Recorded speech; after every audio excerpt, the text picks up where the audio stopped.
How you doing? I'm Louie Gamino with Enviroscape LA. We're here with Marie Hoffman in her phenomenal backyard that she's putting together. It's going to be a pollinator garden, food forest, all those wonderful things you're incorporating, right, Marie? And we even hired a mockingbird to sing for us. She thought of everything. Yeah.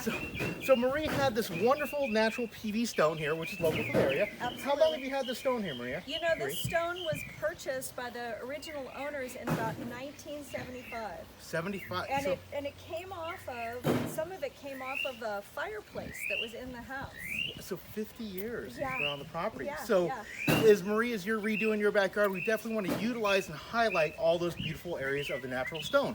Now Marie here being so in tune with her landscape, she already knew something that we have to explain to most people. Now what are these lines called here, Marie? Well, I would call them striations. Yeah, and so those took, what, millions of years? Millions of years to build up. From the ocean, probably. Yeah, because it's here local stone. Right. So as we're positioning the stone, we're not just throwing it in the garden, but we actually excavate it down about 2 to 3 inches, and we have this stratus here that's going to be highlighted from the view from the patio, from the deck, as well as the entry when you're walking in.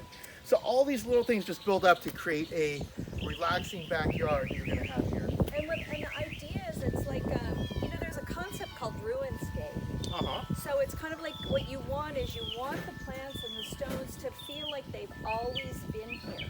Exactly. And that's one of the things, and Louie's an artist at doing that. So I come home and I keep seeing all these awesome stone things, and I think that's important to utilize what you've got and make it beautiful and make it look like it's been here forever.